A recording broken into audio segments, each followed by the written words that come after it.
Good morning. Last night on a show, I mentioned that this whole thing's going to start a international crisis, and the question of whether or not it was an international crisis came up, and look at what we have today, a special meeting by the UN. Or to Ms. Rosemary DiCarlo. Thank you, Mr. President. Today, I'm going to deliver a statement from Secretary General Antonio Guterres, who was not able to be here this morning. Mr. President, members of the Security Council, we meet at a grave time following the 3 January United States military action in the Bolivarian Republic of Venezuela. The broad outlines of the events of Saturday have been widely reported. Early that day, U.S. forces were active across Caracas and in the northern states of Miranda, Aragua, and La Guaira. The extent of casualties resulting from these actions remains undetermined.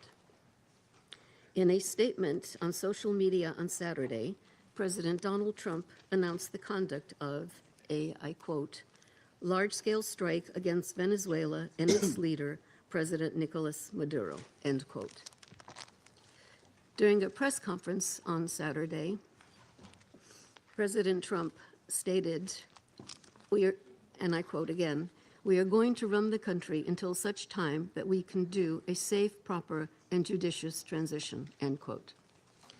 The government of Venezuela has characterized the United States action as a military aggression carried out in civilian and military areas and as a flagrant violation of the Charter, posing a threat to international and regional peace and security.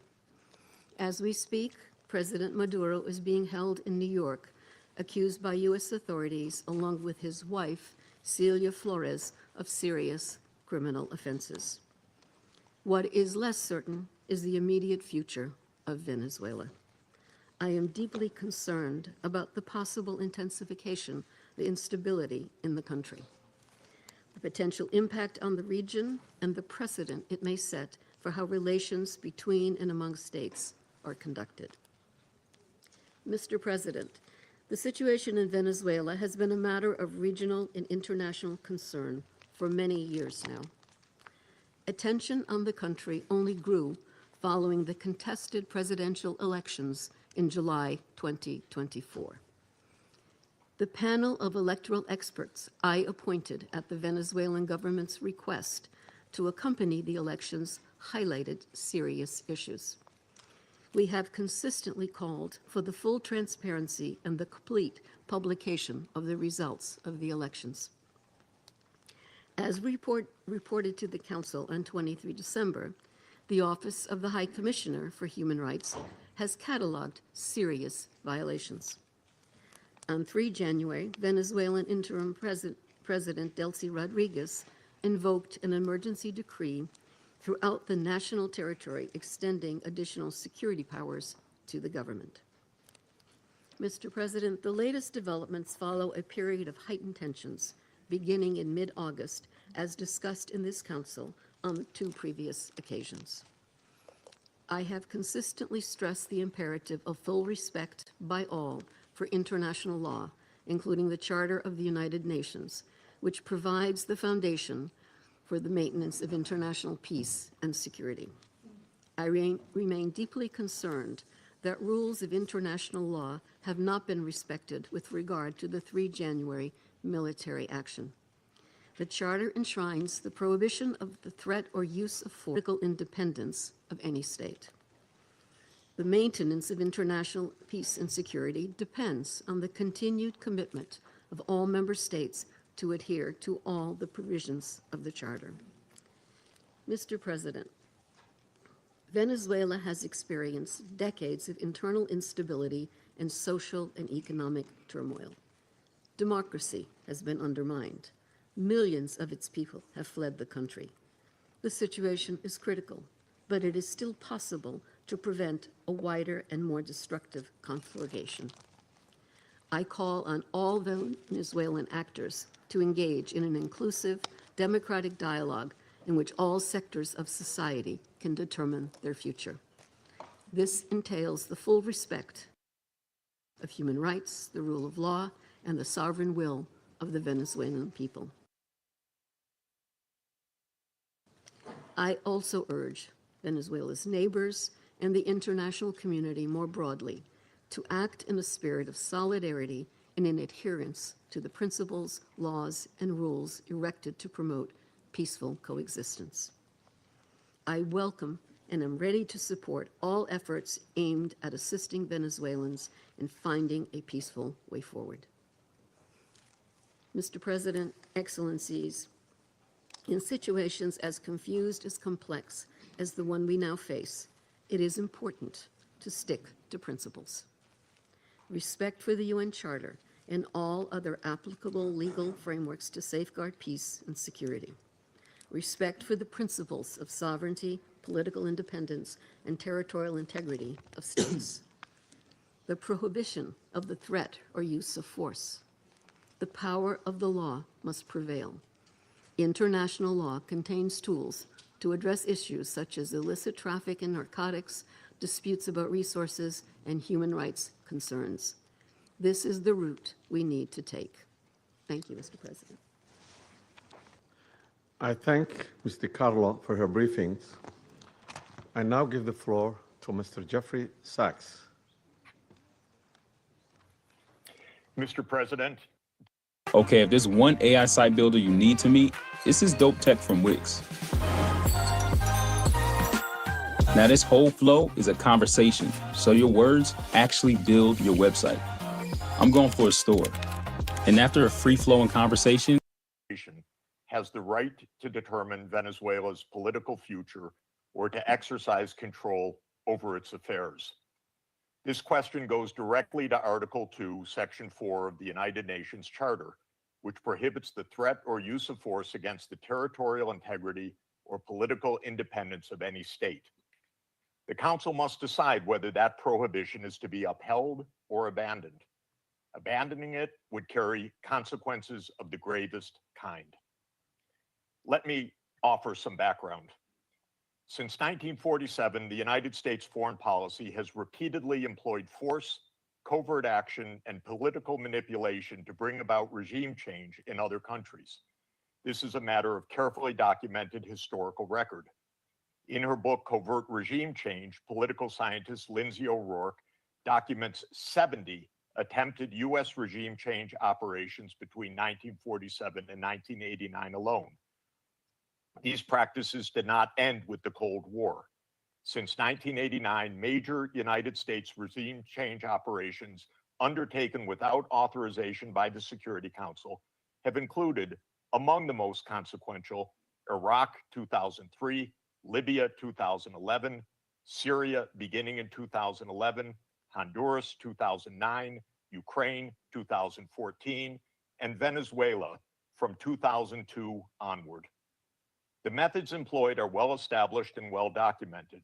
They include open warfare, covert intelligence operations, instigation of unrest, support for armed groups, manipulation of mass and social media, bribery of military and civilian officials, targeted assassinations, false flag operations, and economic warfare. These measures are illegal under the UN Charter, and they typically result in ongoing violence, lethal conflict, political instability, and deep suffering of the civilian population. The recent U.S. record with respect to Venezuela is also clear. In April 2002, the U.S. knew of and approved an attempted coup against the government. In the 2010s, the United States funded civil society groups actively engaged in anti-government protests. When the government cracked down on the protests, the U.S. followed with a series of sanctions. In 2015, President Barack Obama declared Venezuela to be, and I quote, an unusual and extraordinary threat to the national security and foreign policy of the United States. In 2017, at a dinner with Latin American leaders on the margin of the UN General Assembly, President Trump openly discussed the option of the U.S. invading Venezuela to overthrow the government. During 2017 to 2020, the United States imposed sweeping sanctions on the state oil company PDVSA. Oil production fell by 75% from 2016 to 2020, and the real GDP per capita declined by 62%. The UN General Assembly has repeatedly voted overwhelmingly against such unilateral coercive measures. Under international law, only the Security Council has the authority to impose such measures. On the 23rd of January 2019, the United States unilaterally recognized Mr. Juan Guaido as interim president, and a few days later froze approximately $7 billion of Venezuelan sovereign assets held abroad and gave the designated authority over certain of these assets. These actions form part of a continuous U.S. regime change effort spanning more than 2 decades. In the past year, the United States has carried out bombing operations in 7 countries, none of which were authorized by the UN Security Council, and none of which were undertaken in lawful self-defense under the Charter. The targeted countries include Iran, Iraq, Nigeria, Somalia, Syria, Yemen, and now Venezuela. In the past month, President Trump has issued direct threats against 6 UN member states, including Colombia, Denmark, Iran, Mexico, Nigeria, and of course, Venezuela. Members of the Council are not called upon to judge Nicolas Maduro. They are not called upon to assess whether the recent U.S. attack and ongoing naval quarantine results in freedom or in subjugation. Members of the Council are called upon to defend international law, and specifically the UN Charter. The realist school of international relations, articulated most brilliantly by John Mearsheimer, accurately describes the condition of international anarchy as the tragedy of great power politics. Realism is therefore a description, not a solution for peace. Its own conclusion is that anarchy leads to tragedy. In the aftermath of World War I, the League of Nations was created to end the tragedy through the application of international law. Yet the world's leading nations failed to defend international law in the 1930s, leading to renewed global war. The United Nations emerged from that catastrophe as humanity's second great effort to place international law above international anarchy. In the words of the Charter, the UN was created, quote, to save succeeding generations from the scourge of war, which twice in our lifetime has brought untold sorrow to mankind. Given that we are in the nuclear age, failure cannot be repeated. Humanity would perish. There would be no third chance. To fulfill its responsibilities under the Charter, the Security Council should immediately affirm the following actions. The United States shall immediately cease and desist from all explicit and implicit threats or use of force against Venezuela.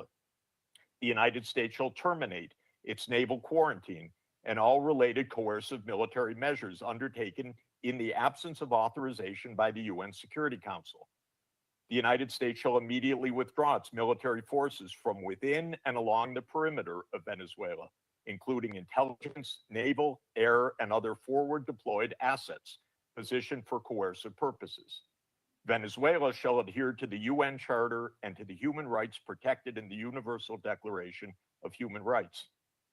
The Secretary General, I recommend, should immediately appoint a special envoy mandated to engage relevant Venezuelan and international stakeholders and to report back to the Security Council within 14 days with recommendations consistent with the Charter, and the Security Council should remain urgently seized of this matter.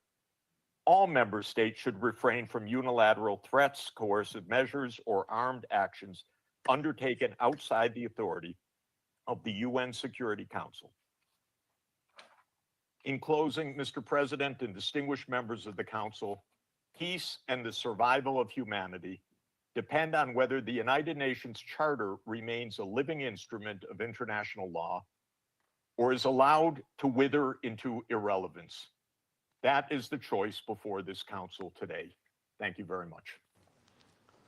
I thank Mr. Sachs for his briefings. I now give the floor to Ms. Mercedes de Fratea.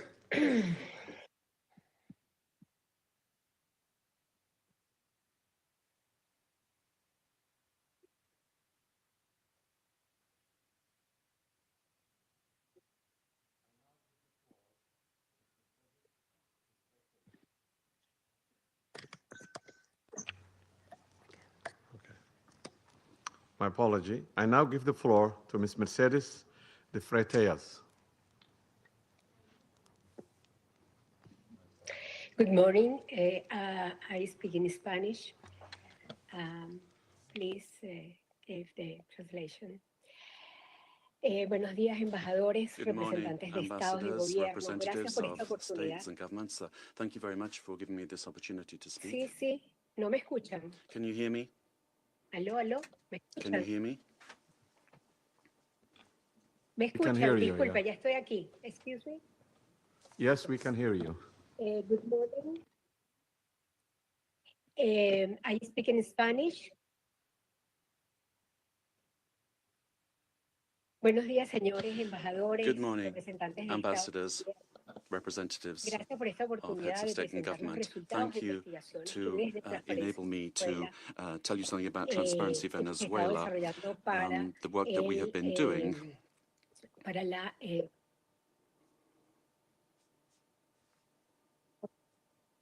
okay. He organizado We have organized la información que voy a presentar I've en 5 puntos. I've organized some information I'm Me going to put oigo forward to you in me 5 oigo- points. ¿Cómo puedo bajar el volumen?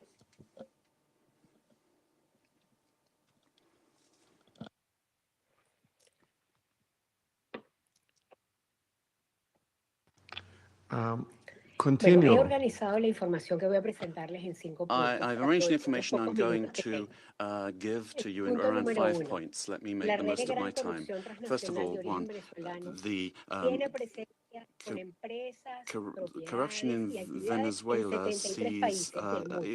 is seen in 73 countries of the world. We have organized, we've seen hundreds of cases that we have documented over the Más de years, 500 y 600 more casos en than diferentes 500, países. 600 cases in Solo various en los countries. sistemas de justicia. Continue, we can hear you. Go ahead, continue.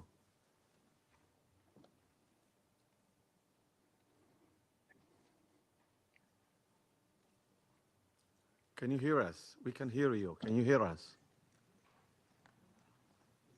Solo en los sistemas de justicia de 30 países We've looked at the justice se systems of procesaron 30 countries, 172 casos de and gran corrupción, 172 cases donde were el 60% dealt de with for ellos corruption, suman más de and 72 mil millones more de than dólares. $72 trillion were involved.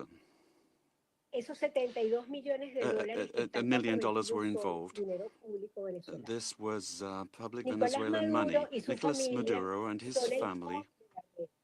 Y el puente estructural The interpreter cannot hear y the donde speaker. Petróleos de Venezuela ha sido el instrumento central, involucrada directa e indirectamente en el 90% It de was a los casos system de that was corrupción involved in que hemos 90% identificado. of the corruption Punto número cases. 2. Point number Las 2, organizaciones criminales nacionales the y national internacionales criminal tienen una organizations. relación simbiótica con la administración de Nicolás Maduro. The interpreter cannot hear the speech to provide sufficient interpretation. I Para apologize. facilitar, soportar, impulsar, proteger y dirigir las operaciones ilícitas. Las economías ilícitas de oro, droga, extorsión y trata de personas Miss Freitas, alcanzaron en Miss Freitas, 2024 Miss 8.000 Freitas, millones de dólares. can you según hear nuestra us? estimación. Miss Freitas, De la producción de oro, ¿sí? can you hear us? The interpreters cannot hear you. Can you slow down and raise your voice a little bit? Hay un delay. There is a delay, says the speaker. The problem the interpreter is having is with the quality of the sound, which is insufficient for interpretation. Sí, It's not the speed. dígame. Sí, la oigo con delay. Sí, sí, I'm la oigo. hearing you, but with a delay, says the Sí, la speaker. escucho. I can hear you, though. Okay. Please proceed now.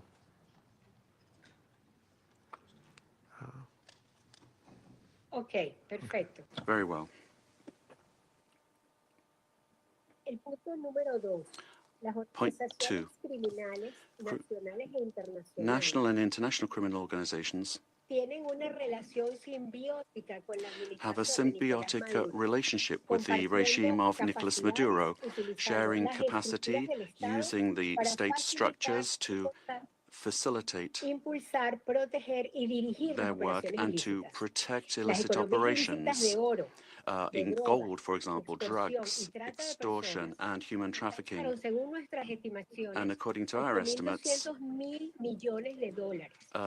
this De accounts la for producción about de oro, por $8 ejemplo, solo se billion. reporta el Gold, for 20% example, al only Tesoro 20% Nacional. is El reported resto to the va National a Treasury. cuentas The rest privadas goes to de private miembros accounts aliados del where alto gobierno. there are members and allies with the Ese government. proceso minero, además, ha This destruido áreas completas de mining nuestro estado industry Bolívar, has exploited del Parque so Nacional many Canaima people y de using nuestro national Amazonas. parks and also Para the lavar el Amazon dinero area. de la And then corrupción to y del launder the crimen money from organizado, la corruption, red comparte the operaciones y network estructuras y mecanismos de lavado de dinero has muy money laundering sofisticados. structures that are Y very desde el sophisticated. 2021 And since utilizan las 2021, criptoactivos a gran escala.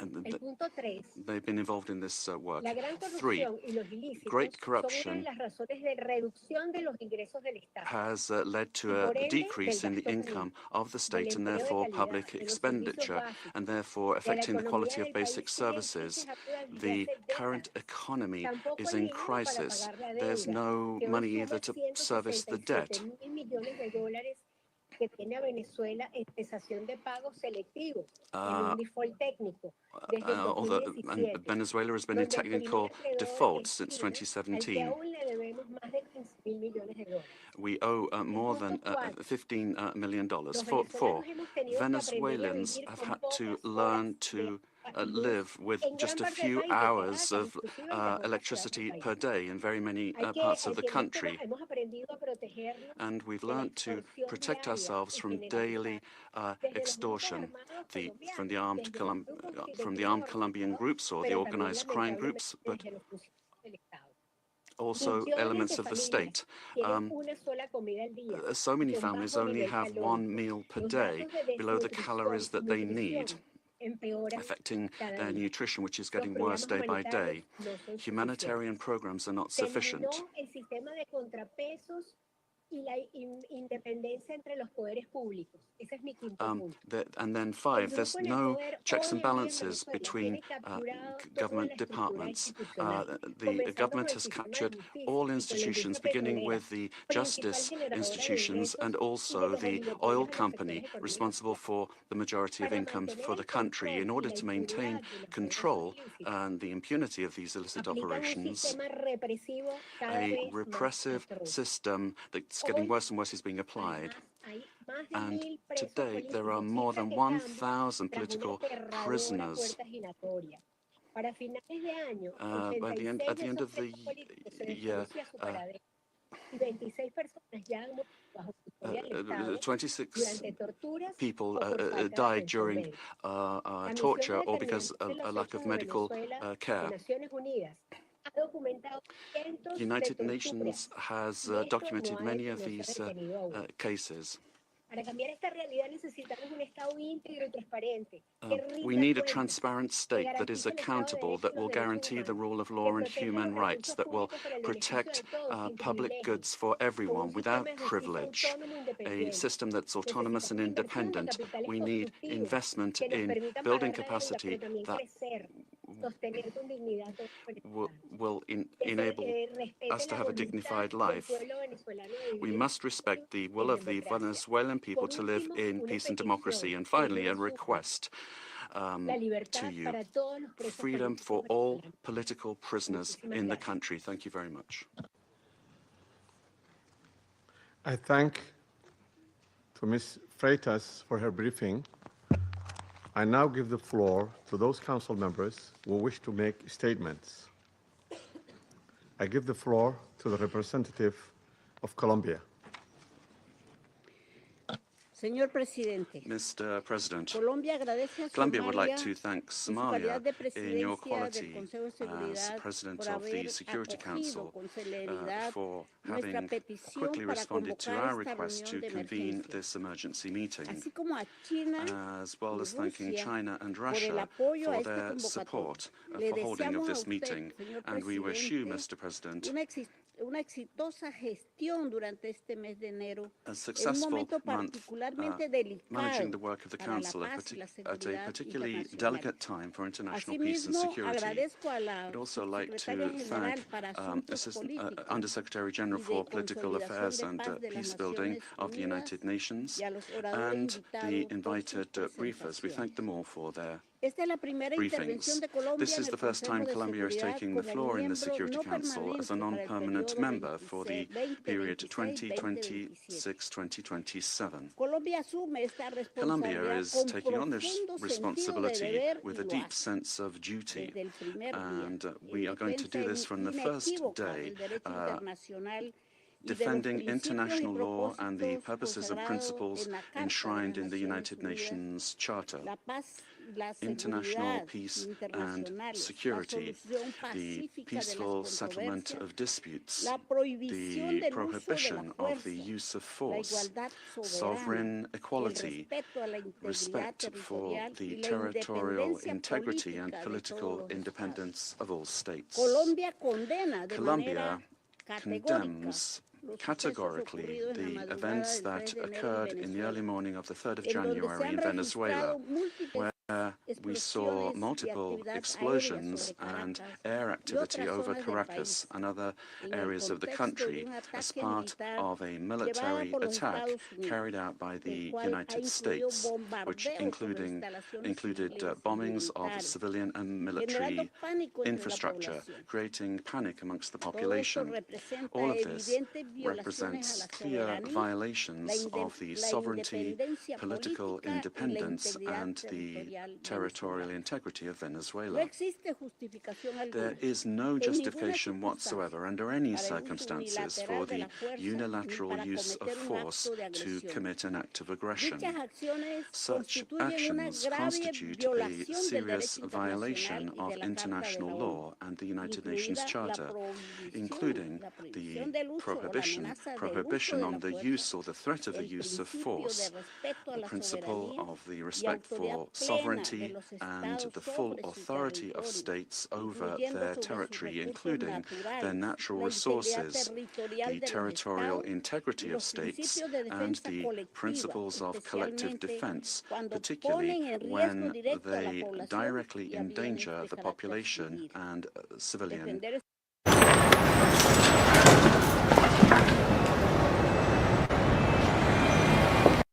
common preservar la paz, obligation la that we have seguridad in order to preserve internacional. international peace and Es security. necesario recordar que We las need to disposiciones de la remember Carta that the se provisions of the admite Charter el uso de la fuerza allow for the solo use en of force circunstancias only excepcionales, under exceptional como la legítima circumstances, defensa ante un ataque armado in o legitimate cuando defense in the existe face of an una armed attack, or autorización when there is expresa an de este express Consejo authorization by conforme a this su Council capítulo in séptimo, accordance with y aún Chapter 7. en esos casos And even no in es para those asumir el cases, control político this does del not otro amount to Estado. assuming political control of En another este state. sentido, In this rechazamos regard, cualquier acción we militar reject any unilateral, unilateral cualquier military acto que action, pueda any agravar la act that could situación worsen o the poner en situation riesgo a or la población endanger the civil. civilian Y hacemos un population. llamado a And la we would desescalada call y a no for a acudir al uso de la fuerza, de-escalation poniendo en and riesgo a las non-resort to personas the use of force, quienes en which esta endangers delicada people situación deben finding themselves ser in la this delicate prioridad situation. absoluta. They must be the Ya absolute hemos priority. aprendido con nuestra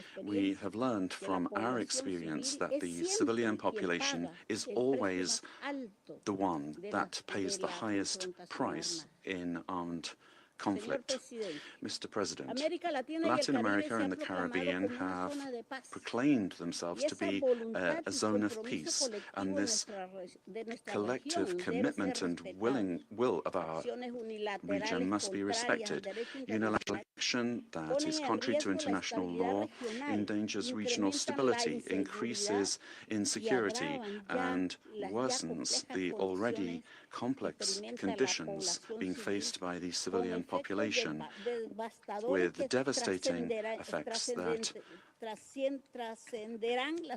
will transcend the sovereign borders of Venezuela to have a direct impact on countries of the region, such as Colombia. In order to act preventively, Colombia has engaged in measures to protect the civilian population and preserve the stability of the border, addressing the possible needs of the population, particularly the migrant population, in coordination with local authorities. Colombia has been and will continue to be show solidarity in receiving the Venezuelan people who, given the uncertainty created by these attacks, this may lead to a massive outflow of migration, which will require significant efforts in terms of resources and capacities to provide the necessary support and assistance to those areas affected by taking in the migrants. Mr. President, these actions that we have seen remind us of the worst interference in our area in the past, in our zone of peace, and calls to mind the commitment that we have as states to resolve our differences peacefully through dialogue and negotiation or other forms of peaceful settlement in full accordance with international law and with its instruments to which we have subscribed at the hemispheric and regional levels, such as the Charter of the Organization of American States. It's also important to understand the dimension of this situation for international peace and security beyond our region, particularly when a permanent member of the Security Council takes the decision to use force and assume control unilaterally of another sovereign state, with the aim, amongst other things, of taking its natural and strategic resources. This is very worrisome for the international community, the international order that was established after the Second World War, and flagrantly violates international law and is in clear contradiction with the United Nations Charter and the very goal for which this council was created.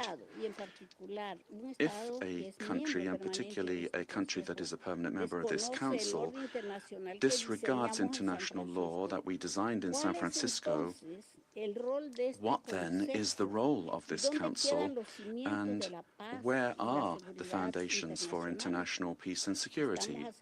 We are accepting that the law and the interests of the strongest prevail over multilateralism and over agreements that we have forged with dialogue and diplomacy in this very chamber.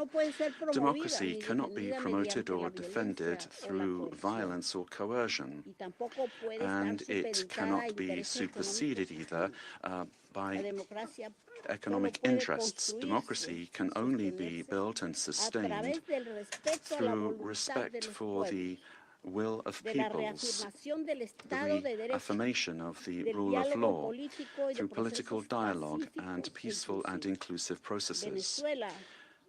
Venezuela deserves to live in peace, in democracy, prosperity, and dignity, with a government that is defined in sovereignty by no one else than the Venezuelan people and their institutions. This is why Colombia has reiterated its call to open up paths for democracy in Venezuela through specific popular decisions being taken.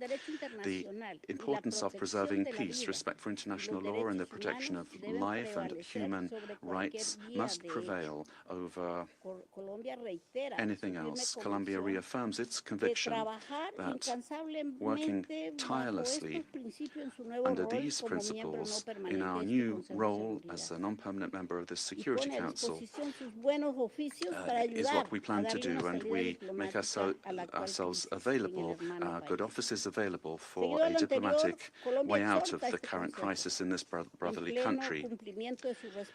We will meet our responsibility, primary responsibility, to maintain international peace and security. And given the seriousness of the events, we will continue to pay attention to this issue. And we'd also like to thank the Secretary General of the United Nations for providing his good offices to defend the purposes and principles of the United Nations Charter, to activate channels for mediation available to him and facilitate dialogue with the parties concerned, looking in the search for alternatives that will make it possible to find a way out of the situation led by Venezuelans themselves and provide assistance to Venezuelans that need this. In conclusion, we'd urge the parties to exercise maximum caution and restraint, to de-escalate tensions and to follow dialogue and diplomatic channels and develop mechanisms to avoid continued flagrant violations of international law. This will require the help of the United Nations and of regional organizations. Thank you very much, Mr. President. I thank the representative of Colombia for her statement and now give the floor to the representative of Russian Federation. Mr. President, first and foremost, we wish to congratulate you on your accession to the presidency of the Security Council. And second, we wish to welcome the newly elected members of the Security Council. The beginning of this new year shocked all of those throughout the world who cherished the hope that respect for international law and non-intervention in domestic affairs of other states, as well as reliance upon diplomacy and seeking of compromise, became key principles in the work of the new U.S. administration. The assault against the leader of Venezuela, compounded by the deaths of dozens of Venezuelan and Cuban citizens, in the eyes of many, has become a harbinger of a turn back to the era of lawlessness and U.S. domination by force, chaos, and lawlessness, which continues to afflict dozens of states in various regions of the world. There is no and can be no justification for the crimes cynically perpetrated by the United States in Caracas. We firmly condemn the U.S. act of armed aggression against Venezuela in breach of all international legal norms. In connection with the confirmed reports about the presence of the abducted president of Venezuela, Nicolas Maduro, and his spouse in the United States, today, as we are aware, they are in New York, we call upon, corrects the Speaker, the U.S. leadership to immediately release the legitimately elected president of an independent state and his spouse. Any problems existing or conflict between the United States and Venezuela need to be resolved through dialogue. And this is precisely what is enshrined in the UN Charter, the purposes and the principles of which a number of states in recent years have begun to apply selectively, depending upon the political landscape. Today, we are reaping the consequences of their recklessness and selectivity in matters related to respect for the norms of international law, which were linked to the so-called rules-based world order. Here is your rules-based world order in all of its glory, which is horrifying even the staunchest Atlanticists. Mr. President, we extend our firm solidarity with the people of Venezuela in the face of the external aggression. We firmly support and completely support the policy of the Bolivarian government, which is geared towards protection of their national interests and the sovereignty of the country. Washington's aggressive acts have already been condemned by many states and multilateral associations, including the Non-Aligned Movement, the African Union, as well as a group of friends in defense of the Charter of the United Nations. We hope that the international banditry will immediately be met with objective and comprehensive assessment at the international legal level with United Nations, universal mechanisms, and other multilateral formats being brought to bear. This process must not be impacted by the recognition or non-recognition by any given states or groups of states of the legitimacy of Nicolas Maduro. For this reason, unintelligible murmurings and attempts to avoid principled assessments by those who in other circumstances froth at the mouth and demand that others respect the UN Charter today seem particularly hypocritical and unseemly. We hope you will recognize this, and we hope that you will abandon double standards and that you will not attempt to justify such an egregious act of aggression due to a fear of angering the American global gendarme, which is attempting to once again rear its head. We are particularly appalled by the unparalleled cynicism with which Washington did not even attempt to conceal the true aims of its criminal operation, namely the establishment of unbridled control over Venezuela's natural resources and the assertion of their hegemonical ambitions in Latin America. In this way, Washington is generating fresh momentum for neocolonialism and for imperialism, which were repeatedly, decisively condemned and repudiated by the peoples of this region and by the global South as a whole. Distinguished colleagues, under these circumstances, it is exceedingly important for the entire international community to unite and to definitively reject the methods and tools of U.S. military foreign policy, which have been demonstrated in the case of Venezuela. This is the only way it is possible to compel Washington to revisit and to abandon their dangerous misconceptions. As we stated during previous meetings on Venezuela, the bell now tolls across the region, ringing for every country of the Western Hemisphere. The bell is ringing for all UN member states and for the future of the organization itself. Failing to hear this call today is tantamount to projecting cowardice and a lack of principle, essentially blessing ongoing encroachments of international law and rejecting civilized international conduct as a whole. We cannot allow the United States to proclaim itself as some kind of a supreme judge which alone bears the right to invade any country, to label culprits, to hand down and to enforce punishments, irrespective of notions of international law, sovereignty, and non-intervention. Is this the world we sought to attain as we marked the 80th anniversary of the adoption of the Charter of the United Nations, when we all signed on to the relevant Security Council presidential statement? Is this the aim of United Nations reform, which we all advocate? Or has the United Nations and Security Council thereof, do they no longer exist? And is there a need now to seek from Washington a patent to rule, so to speak? And is the self-determination of every person's and their right to determine their future worthless? These are the questions that we all must address today.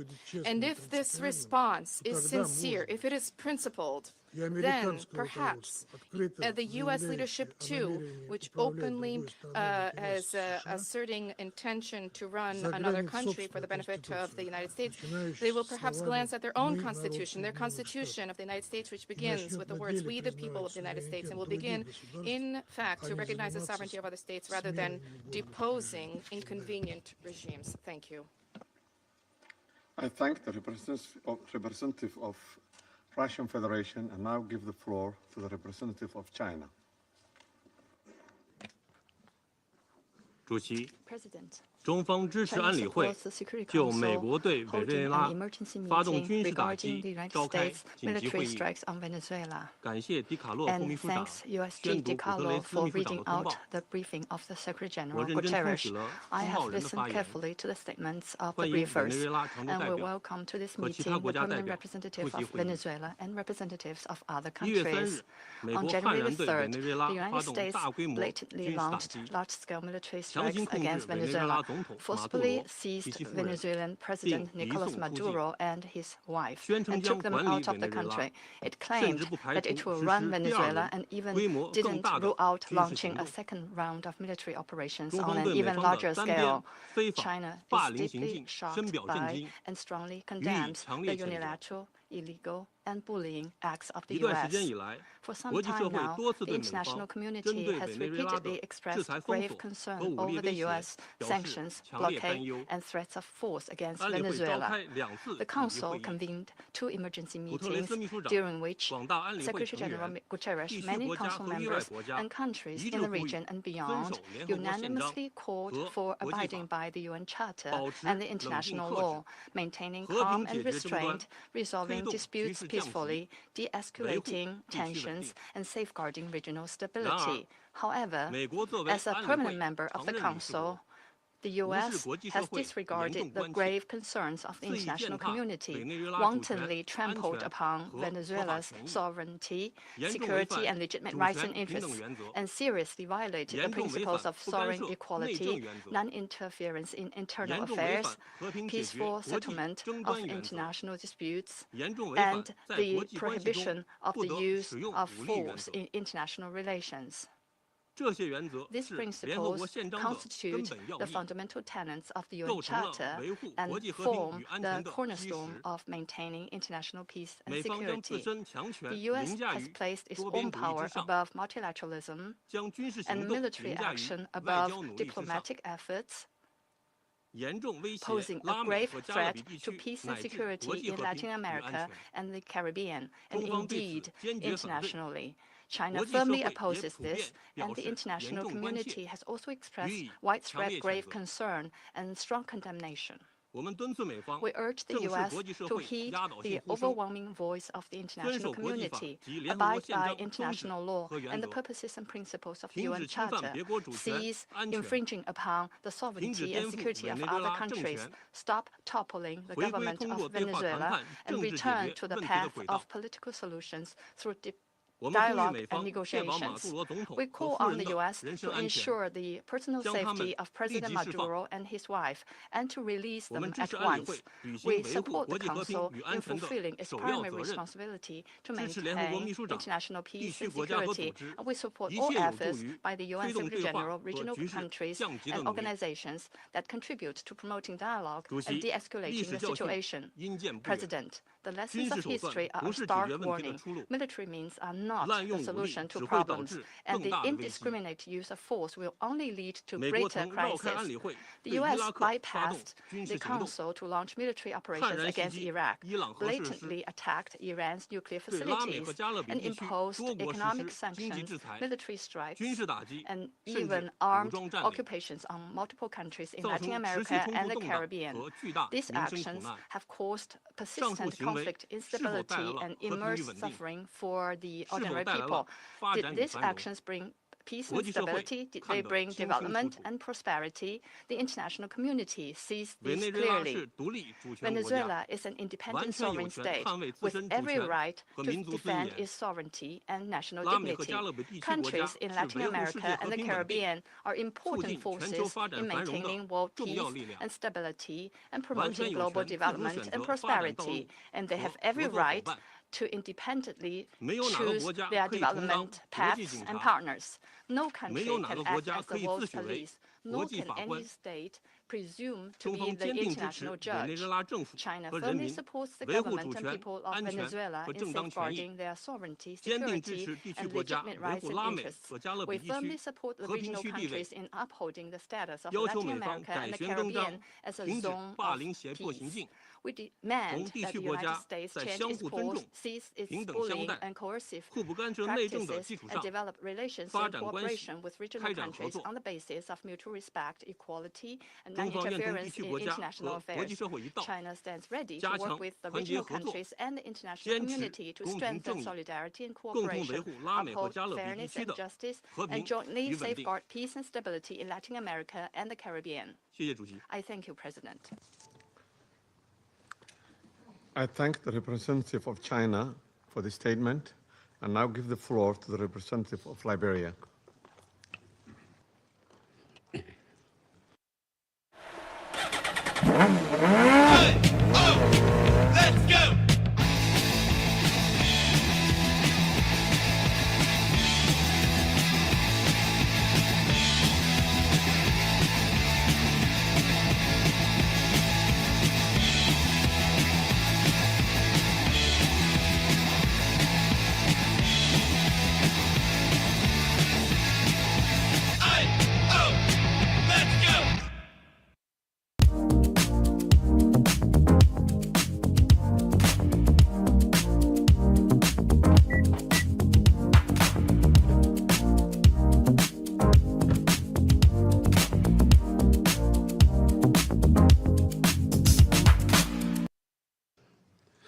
USG DiCarlo's comprehensive briefing and listened carefully to the remarks offered by civil society representatives. We also welcome the representative of Venezuela and the representatives of the region to this meeting.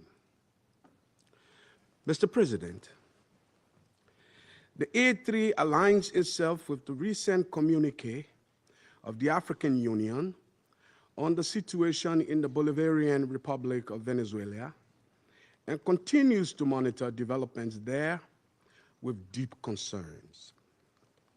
In particular, we note reports regarding the detention of President Nicolas Maduro and his wife and incidents involving Venezuelan institutions. Such developments present serious challenges not only to Venezuela's internal stability, but also underscore the imperative to safeguard the broader peace and security of the region. The A3 remains steadfast in its commitment to the fundamental principles of international law, including the full respect for the sovereignty and territorial integrity of states as enshrined in the Charter of the United Nations in the interest of regional stability and international peace. We believe these are essential foundations for international cooperation and peaceful coexistence. Our position underscores the importance of dialogue, the peaceful settlement of disputes, and respect for constitutional and institutional frameworks. Mr. President, the complex situation in Venezuela requires a comprehensive response that is both inclusive and nationally owned. We continue to hold that a sustainable and peaceful resolution can only be found through constructive dialogue among Venezuelans themselves, with genuine respect for the aspiration and rights of the Venezuelan people, and with the constructive support of the international community. The A3 expresses its solidarity with the people of Venezuela and reiterates the African Union's commitment to peace, stability, and mutual respect among nations and regions. It's important for all parties, both within Venezuela and in the broader international community, to exercise restraint and responsibility, upholding international law and avoiding any action that could escalate tension or threaten regional stability.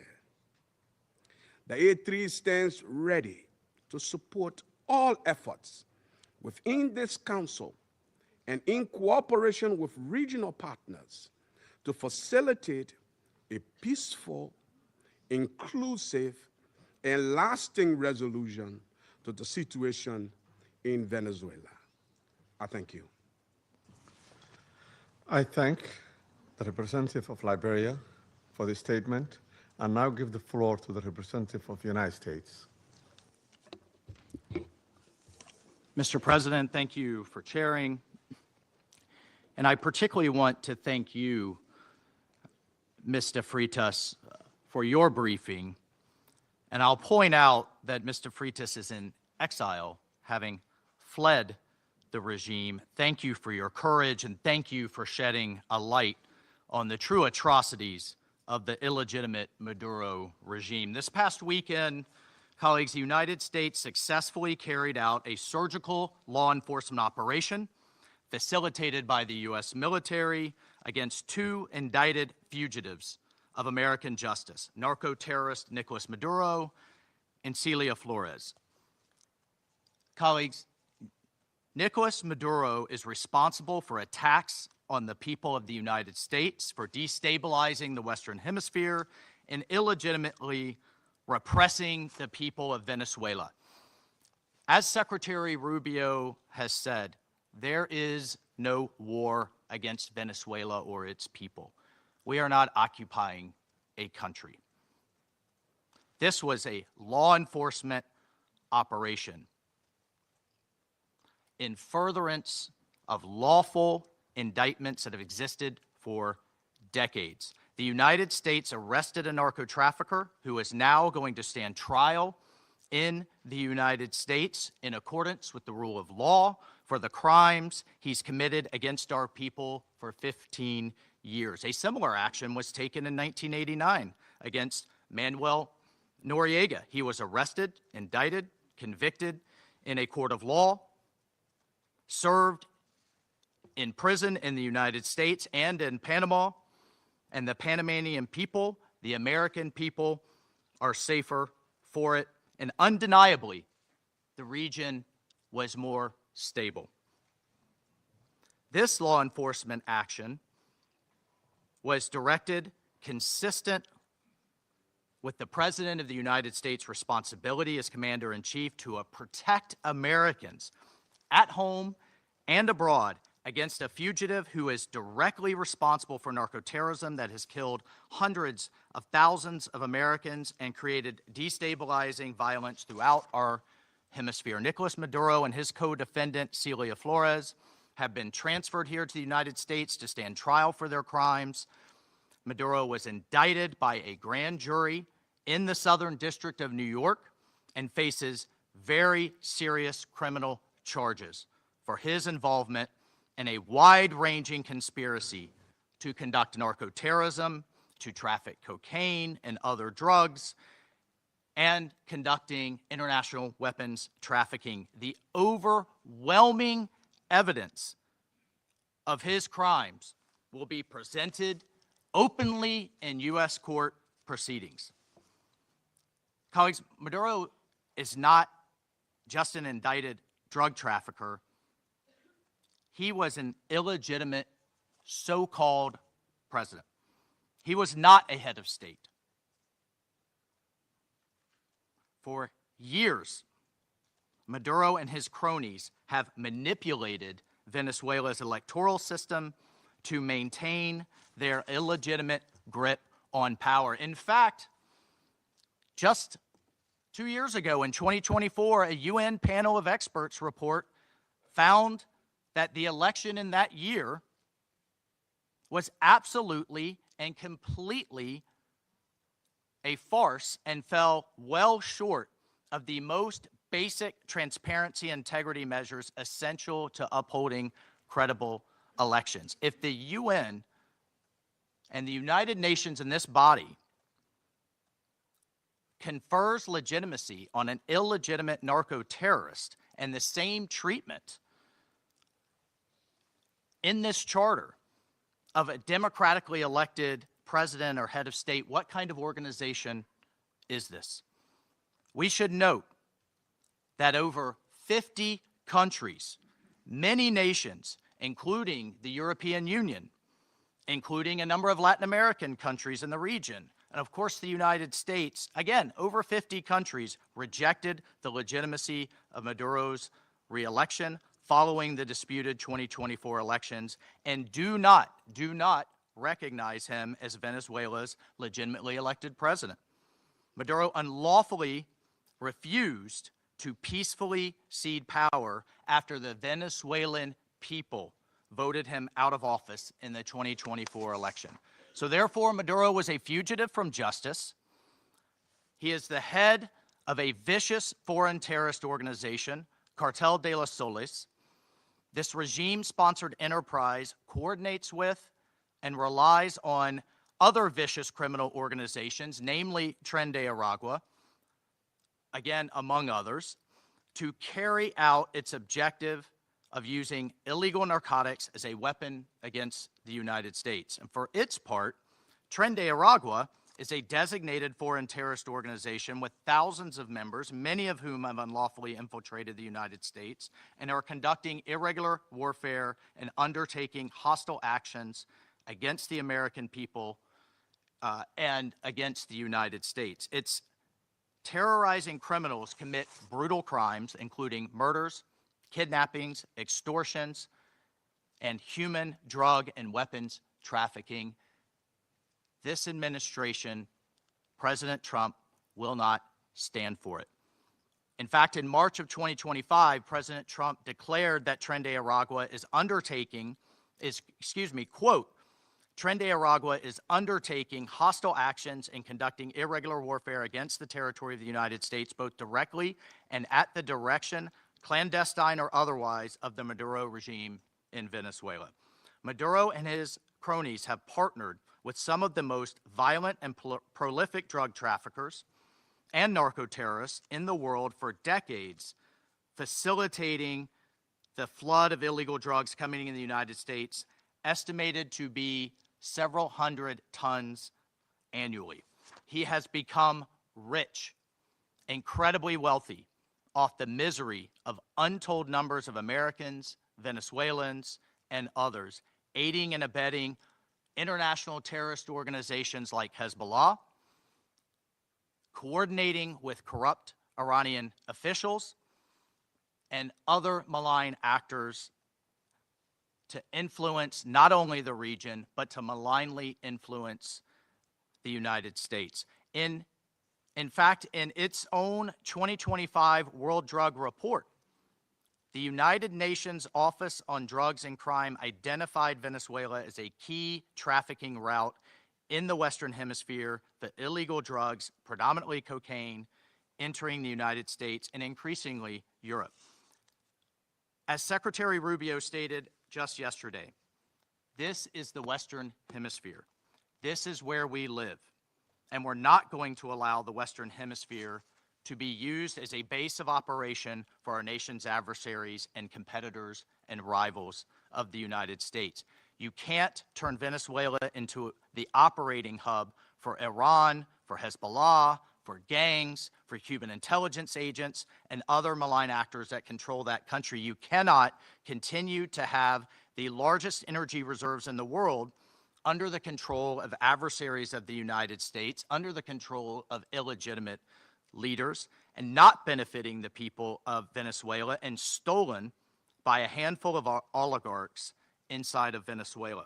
But it doesn't stop there. Numerous UN and international human rights organizations have issued reports documenting serious human rights abuses by the Maduro regime, including reports of extrajudicial killings, political prisoners, torture, and arbitrary and unlawful detentions. In fact, over 8 million Venezuelans have fled the country, destabilizing their neighbors in the region and creating the world's largest refugee crisis. Members of this council, colleagues, the United States wants a better future for Venezuela. We believe a better future for the people of Venezuela and for the people of the region and the world is stabilizing the region and making the neighborhood that we live in a much better and safer place. And this is why Millions of Venezuelans that have fled this brutal regime are celebrating and cheering around the world as this body pontificates, including those celebrating are including in my home state of Florida, where hundreds of thousands of Venezuelans have fled this regime's brutality. I want to reiterate, President Trump gave diplomacy a chance. He offered Maduro multiple off-ramps. He tried to de-escalate. Maduro refused to take them.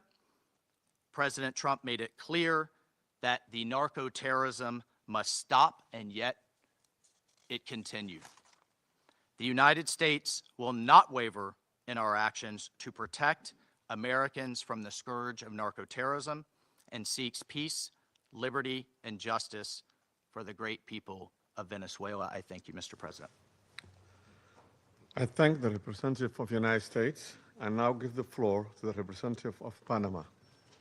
Gracias, señor presidente. Thank you, Mr. President. Extendemos la más cordial bienvenida I'd like to extend a warm welcome to the representatives of Bahrain, Colombia, Liberia, Latvia, and the Democratic Republic of Congo, and who have joined the Security Council as elected members and who are joining us today in the chamber. And we congratulate Somalia on assuming the presidency of the Security Council this month. I'd like to thank the Secretary General for Political Affairs, Rosemarie DiCarlo, for her detailed report representing Secretary General Antonio Guterres. She's briefed us on the situation under discussion today. We're also very grateful for the very valuable presentations by Mr. Jeffrey Sachs and Ms. Mercedes de Freitas. In this context, the Republic of Panama would like to refer to the situation that has taken place in the territory of the Bolivarian Republic of Venezuela, which is of concern due to its possible impact on peace and regional stability. However, in the light of the unfortunate reality of the facts that we've seen, we now need to turn our attention constructively towards the future of Venezuela. However, it's important to point out that in terms of a constant principle of our foreign policy, Panama would like to reiterate our unfailing commitment to multilateralism, to the sovereignty of states, and to the unrestricted respect for international law, especially the principles enshrined in the United Nations Charter, including non-intervention, respect for territorial integrity, and the prohibition of the use of force. This is mentioned in Article 2 of the United Nations Charter. These principles are, and they continue to be, the indispensable framework for the peaceful coexistence between nations. Panama also believes it's necessary to highlight that the situation Venezuela is facing is unfolding in an environment marked by the disregard for the will of its people, as well as by a sustained erosion of democratic institutions. In this regard, Panama reiterates that it does not and will not recognize the authoritarian and illegitimate regime that has held Venezuelan men and women hostage, plunged them into one of the gravest political, social, humanitarian, and security crises in our region. Unfortunately, we have witnessed how the situation has gradually deteriorated under the regime, especially over the last year, with increased systemic erosion of democracy, the hollowing out of institutions, and the rise of authoritarian and repressive practices, which have contributed to an unfortunate outcome and therefore cannot be ignored by the international community. In particular, it is essential to call for the unconditional release of persons detained for political reasons. Many of them have been deprived of their liberty merely for raising their voices in a context in which dissent is not tolerated. From this moment on, we must demand that all political prisoners that the regime continues to hold hostage, Venezuelans and foreigners alike, be released without delay. Their physical well-being and safety must be guaranteed. Likewise, freedom of expression and the unequivocal respect for human rights must be immediately ensured. In this context, Panama underscores that its position does not stem solely from a principled democratic solidarity, but also from direct impact. A Panamanian citizen, Mr. Olmedo Núñez, remains arbitrarily detained in Venezuela without formal charges, without due process, without full access to a defense, and without effective consular.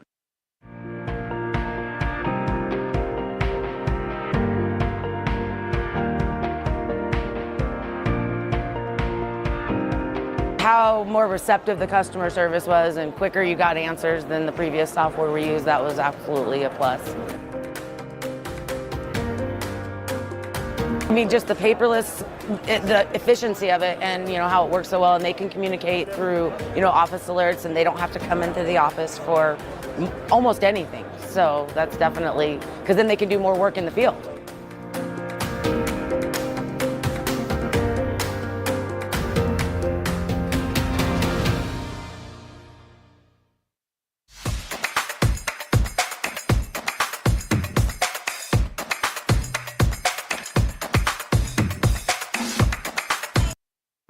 Destination that this affects, including Panama, and this has decisively contributed to illegal migration.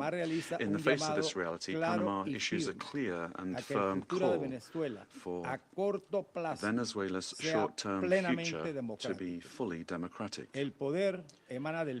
Power emanates from the people, and as stated by His Excellency, the President of the Republic of Panama, José Raúl Molino, the people, the true sovereign, have already spoken at the polls, granting an indisputable victory with 70% of the votes on July 28, 2024, to the opposition candidate, Mr. Edmundo González Urrutia, as well as to Maria Corina Machado, who was prevented by the regime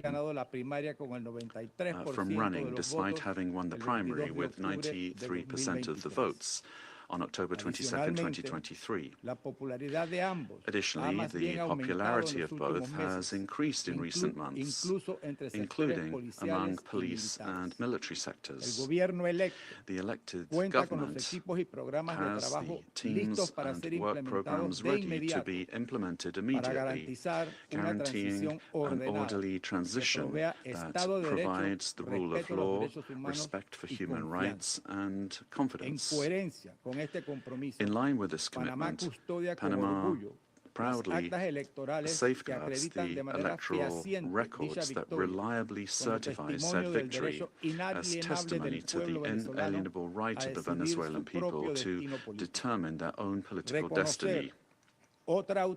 Recognizing any authority other than that of the elected president would amount to legitimizing electoral fraud, normalizing authoritarianism, and undermining the universal principle of free elections as the source of legitimacy.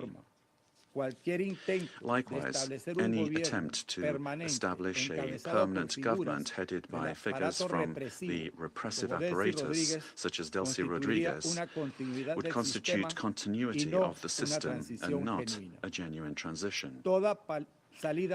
Any political solution must be peaceful, it must be democratic, and led by the Venezuelans, with the responsible assistance of the international community, including the United Nations and regional mechanisms such as the Organization of American States. Panama does not wish and would like to avoid a scenario in which Venezuela's reality simply evolves into a change from one crisis to another, one crisis replacing another. There can be no genuine transition with Madurismo if it remains. Or if we have the same power structures preserved under new names. Any arrangement that keeps figures associated with the repressive apparatus at the center of governance would, in practice, constitute continuity of the system and not a real transition. Comparative experience shows that merely nominal transitions tend to prolong conflicts, intensify migratory flows, and perpetuate regional instability to the detriment of international peace and security. Panama will always stand in solidarity with an orderly and democratic transition process, anchored in the popular will already expressed at the polls on July 28, 2024, aimed at restoring democratic institutions through an interim period strictly limited in time, the sole purpose of which is to create the conditions necessary for the effective exercise of the Venezuelan people's right to self-determination. As a country that recovered its democracy and sovereignty, Panama can state clearly that there can be no peace without legitimacy, nor legitimacy without democracy, and that every democracy is ultimately based on respect for the popular will. Mr. President, Panama, due to our commitment to multilateralism and international law, in its capacity as member of the Security Council, will continue to contribute responsibly to collective efforts aimed at preserving peace, strengthening democracy, and supporting legitimate and sustainable solutions anchored in the sovereign will of peoples and respect for international law. Thank you very much. I thank the representative of Panama for the statement and now give the floor to the representative of Latvia. Thank you, Mr. President. At the outset, I would like to congratulate Somalia on assuming the presidency of the United Nations Security Council in January and wish you all success. Latvia takes its seat on the Council with a profound sense of honor and responsibility for this role. And let me thank Under-Secretary General Rosemarie DiCarlo for today's briefing on behalf of the Secretary General, and I thank the invited briefers. The Security Council bears primary responsibility for the global efforts to uphold peace, security, and rule of law worldwide. Latvia recalls that under all circumstances, the principles of international law and the UN Charter must be upheld. All efforts now focus on ensuring de-escalation and stability in Venezuela based on inclusive dialogue and broad societal support. Latvia encourages all relevant actors to prioritize diplomatic efforts and work collectively towards a peaceful, democratic, and sustainable future for Venezuela. Latvia stands in solidarity with the people of Venezuela and their right to freedom and democracy, rights that were not respected by the Maduro regime during 2024 presidential elections and before, and which remain unmet to this day. The regime of Nicolas Maduro was rooted in mass repression, corruption, organized crime, including drug trafficking, and posed a grave threat to security of the region and the world. It has repeatedly violated the UN Charter and undermined international law, including through open support for Russia's aggression against Ukraine. The Maduro regime does not represent the will of the Venezuelan people and has relied on widespread, systematic repressions of human rights across the country to maintain power. 8 million Venezuelans have been forced to flee the country since 2014. Latvia also remains committed to working jointly together with partners to counter global transnational organized crime networks, including in Latin America and Caribbean. Such criminal activities place the lives of countless people at grave risk, particularly women and children. Addressing these challenges requires sustained cooperation in full respect of international law. Latvia continues to closely monitor the situation in Venezuela and stands prepared to continue working with its partners to support a peaceful, democratic, and just transition that reflects the aspirations of the Venezuelan people. And I thank you. I thank the representative of Latvia for her statement and now give the floor to the representative of Denmark. Thank you, Mr. President. And let me also thank Undersecretary General Tikalo for her briefing on behalf of the Secretary General. We also listened carefully to the briefing by Ms. de Freitas and Mr. Sachs. Mr. President, Denmark joins the Secretary General in expressing deep concern over the evolving situation in Venezuela. Since this Council met to discuss the situation 2 weeks ago, we have seen a drastic escalation, culminating in a large-scale military operation on January 3rd. At our last meeting, Denmark urged all actors to strictly adhere to international law and to de-escalate tensions and exercise the necessary restraint. Today, we echo the Secretary General in his concern regarding the worrying implications of this military action. Independent of the situation in Venezuela, these developments constitute a dangerous precedent.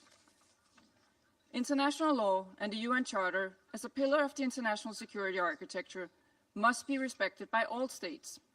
Denmark recalls the foundational principle of international law that forbids states from threatening or using force against another state's territorial integrity and political independence. This imperative is enshrined in Article 2, Paragraph 4 of the UN Charter. Members of the UN Security Council have a special responsibility to uphold these principles. The principles of sovereignty, political independence, and territorial integrity must be respected. The inviolability of borders is not up for negotiation. These are universal, sacrosanct principles enshrined in international law.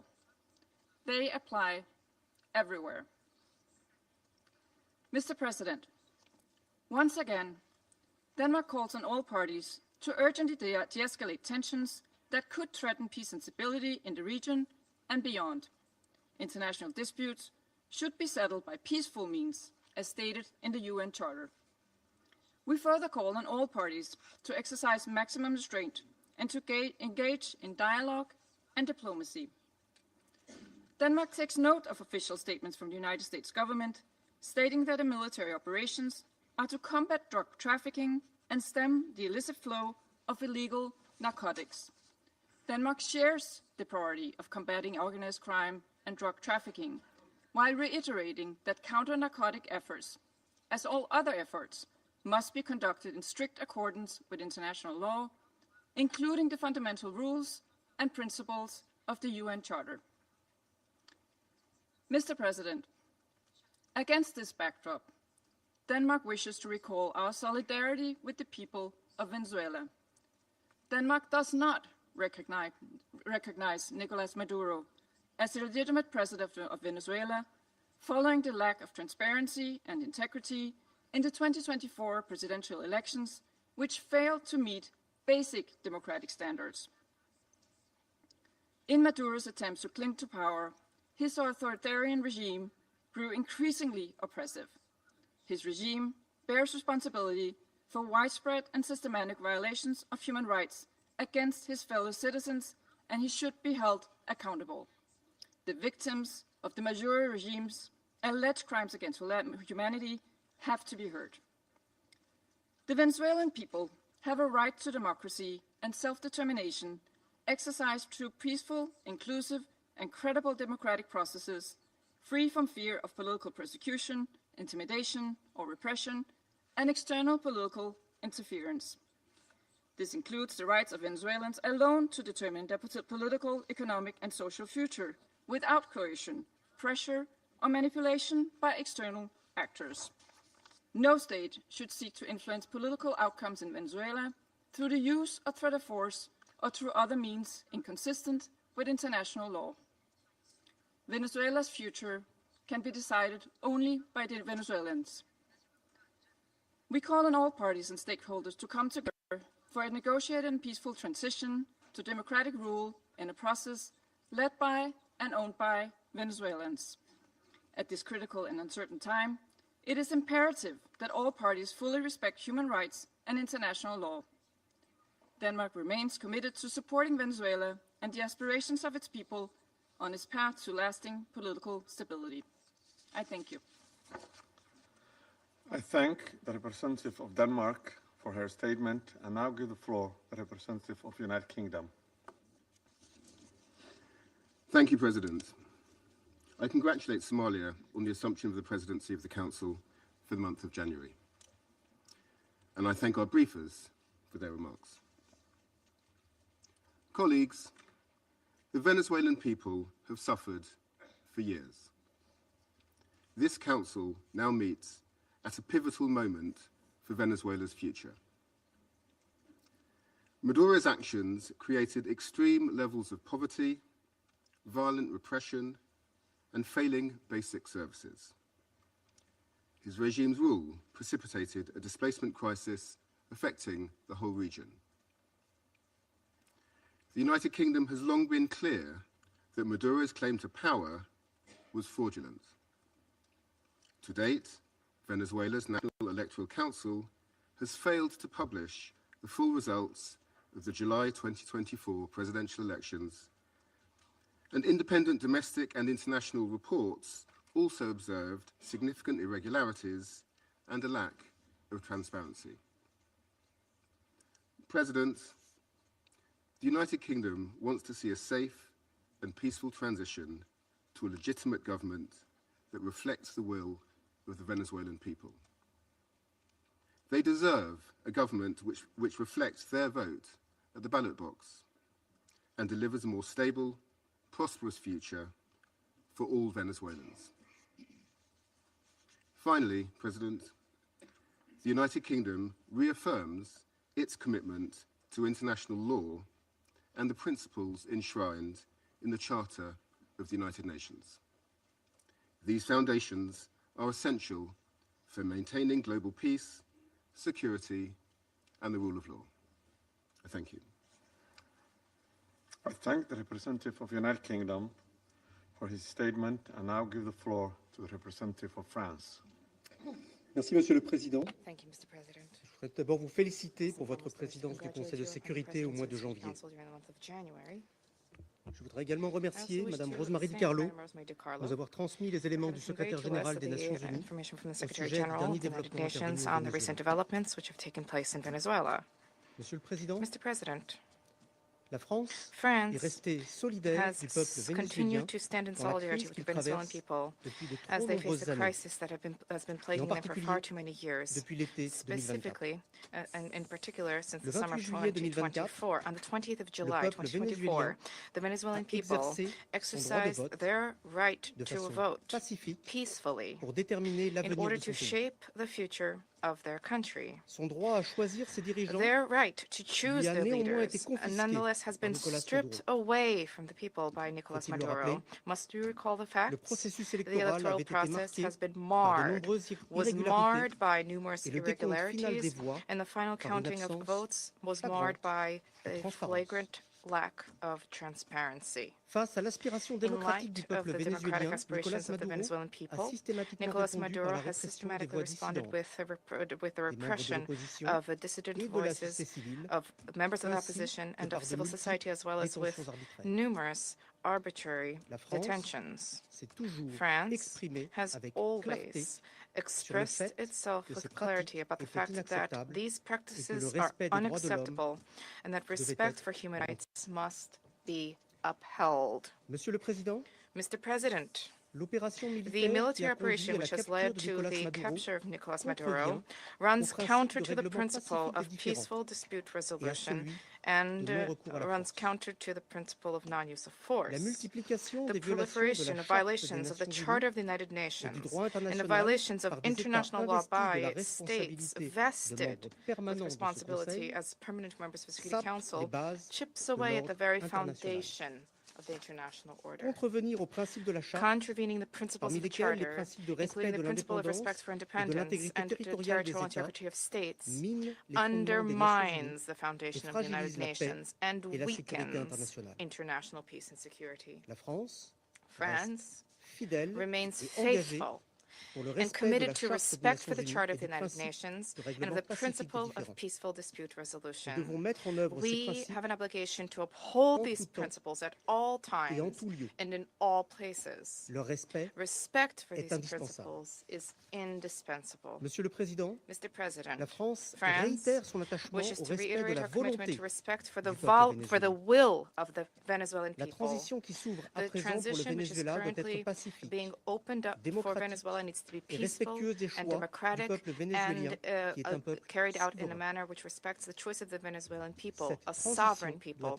This transition must be led by and for the Venezuelans. France stands ready, alongside states in the region and our partners at the European Union, to uphold dialogue with a view to the restoration of the free, democratic expression in Venezuela. We stand ready to support regional stability.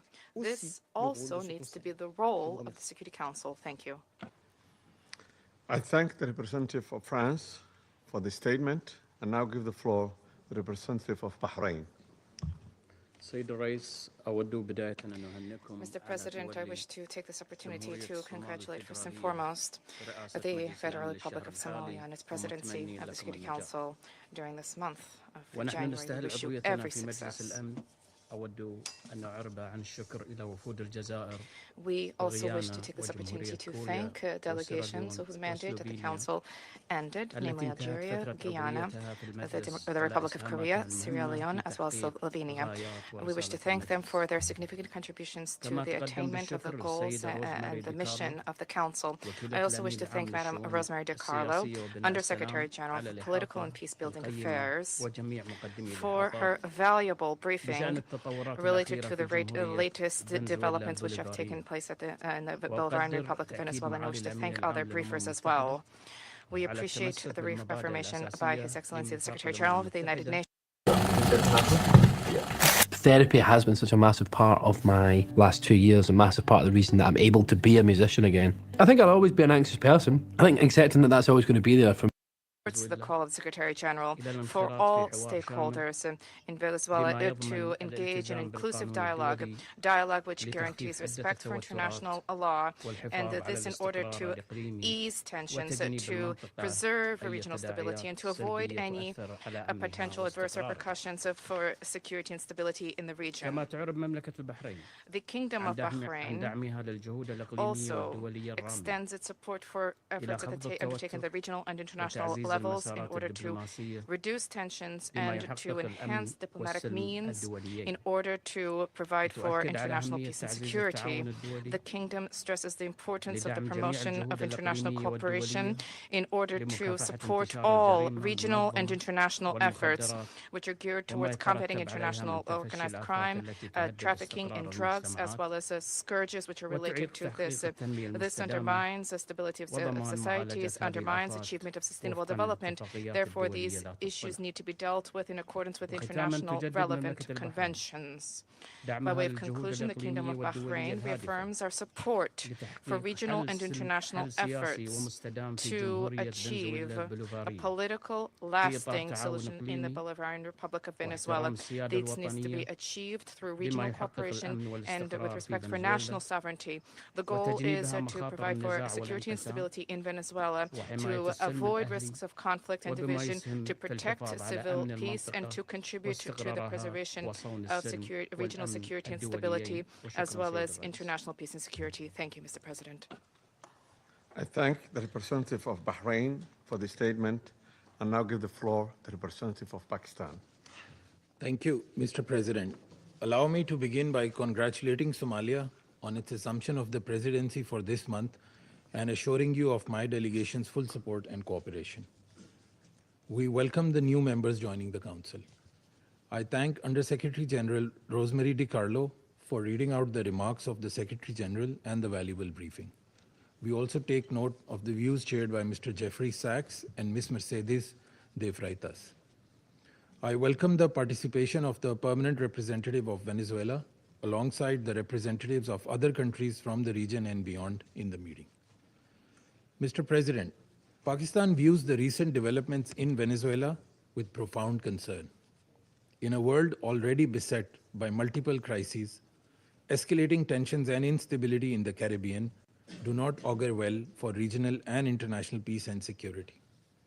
The UN Charter enjoins us to refrain from the threat or use of force against the territorial integrity or political independence of any state.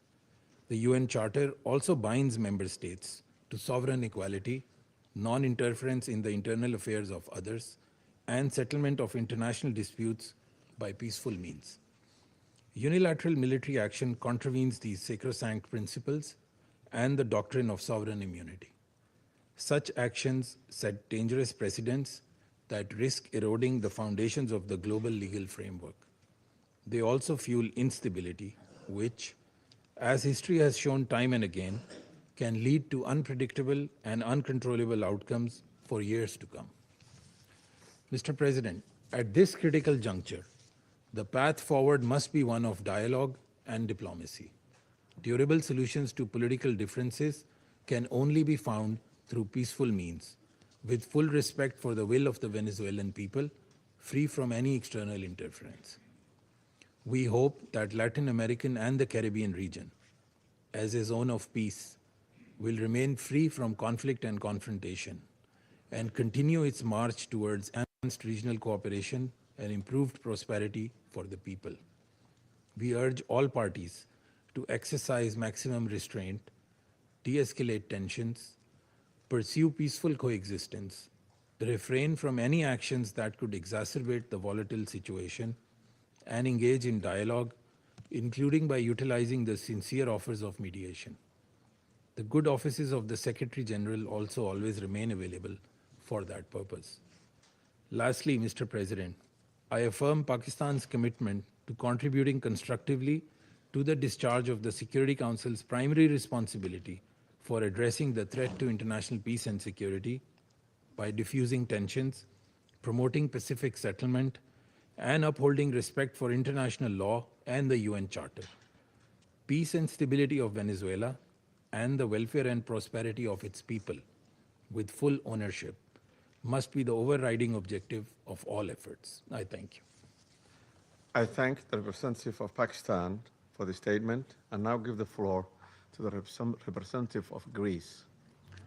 Thank you, Mr. President. At the outset, I would like to congratulate Somalia for assuming the presidency of the Council for the month of January, and I would like to welcome the newly elected members joining the Council. I would also like to thank USG DiCarlo for her briefing on behalf of the Secretary General, as well as Mr. Sachs and Ms. de Freitas for their remarks. Mr. President, Greece is closely monitoring developments in Venezuela. We urge all actors to exercise maximum restraint and to refrain from actions that would deepen the crisis and undermine prospects for peace and stability.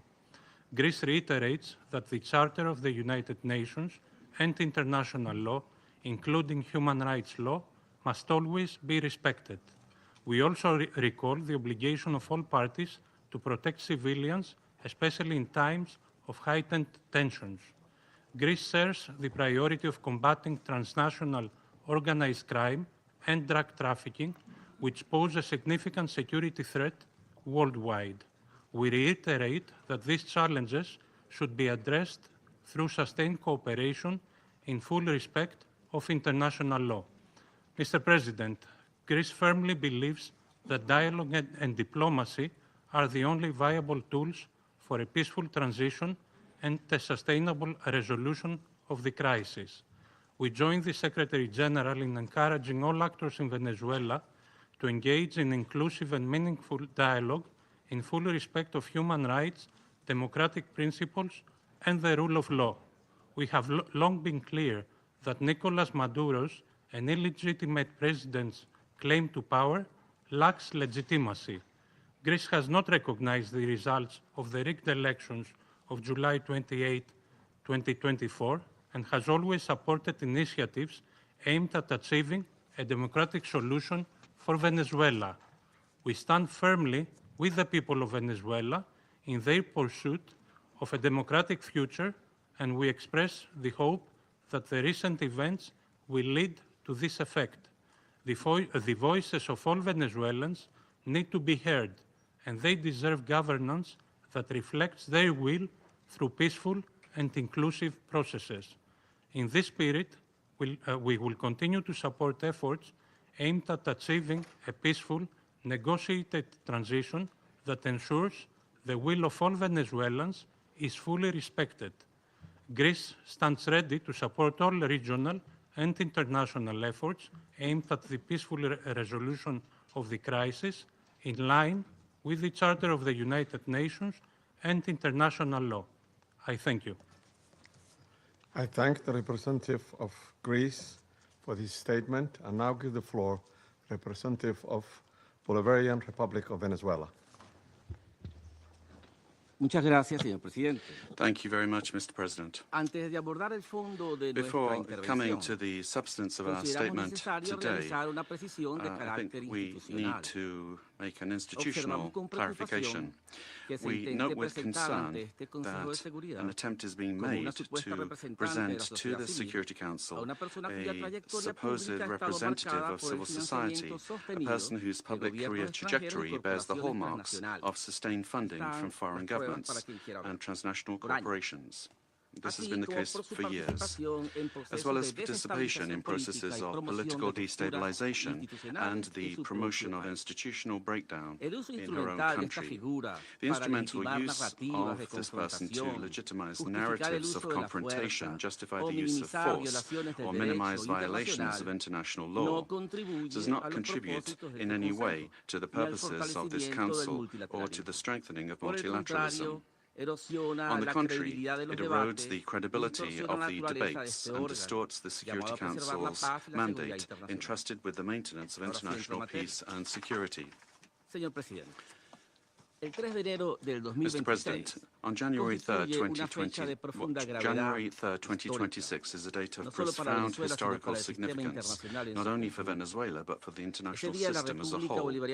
On that day, the Bolivarian Republic of Venezuela was the target of an illegitimate armed attack, lacking any legal justification by the government of the United States of America, which included bombing of our territory, the loss of civilian and military lives, the destruction of civilian infrastructure, essential infrastructure, and the kidnapping of the constitutional president of the Republic, Nicolas Maduro Moros, and the First Lady Celia Flores.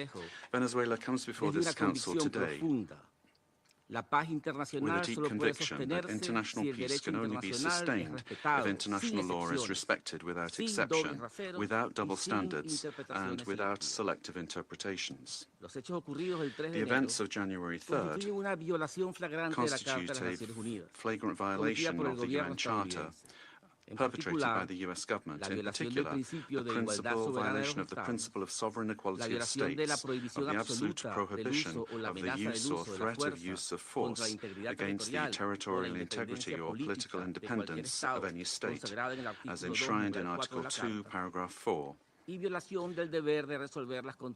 and a violation of the duty to settle disputes by peaceful means.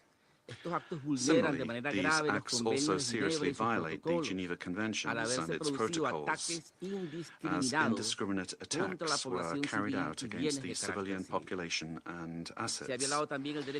International human rights law has also been violated, particularly the right to life, personal integrity, and security. Of particular seriousness is the kidnapping of the President of the Republic by the government of the United States of America, which constitutes a direct violation of an essential norm of the international legal order, namely the personal immunity of heads of state in office. This immunity is not an individual privilege. It is an institutional guarantee that protects the sovereignty of states and the stability of the international system. Its disregard not only affects Venezuela, but also sets an extremely dangerous precedent for all states represented in this chamber, regardless of their size, power, or alliances.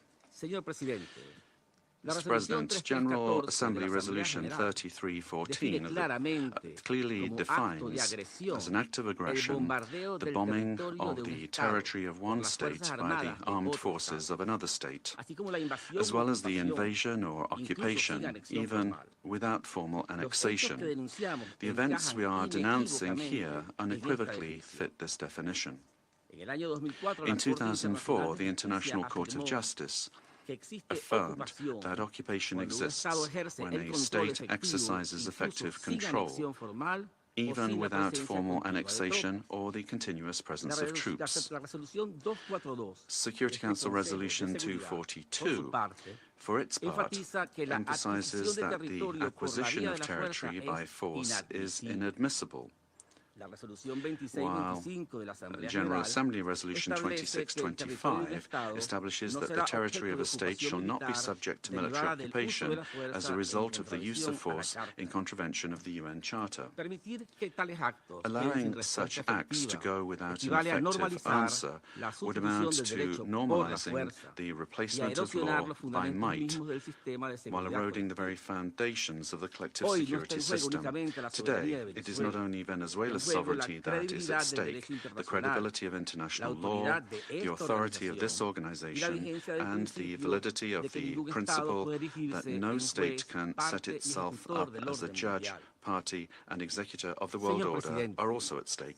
Mr. President, we cannot ignore a central element of this U.S. aggression. Venezuela is the victim of these attacks because of its natural resources. Our country's oil, energy, strategic resources, and geopolitical position have historically been factors of greed and external pressure. When force is used to control resources, impose governments, or redesign states, we are faced with a logic that harks back to the worst practices of colonialism and neocolonialism. Accepting such a logic would mean to open the door to a deeply unstable world in which countries with greater military capacities can decide by force the political and economic destinies of other states. This scenario not only threatens Venezuela, it threatens international peace and security as a whole. If the kidnapping of a head of state, the bombing of a sovereign country, and the open threat of further armed action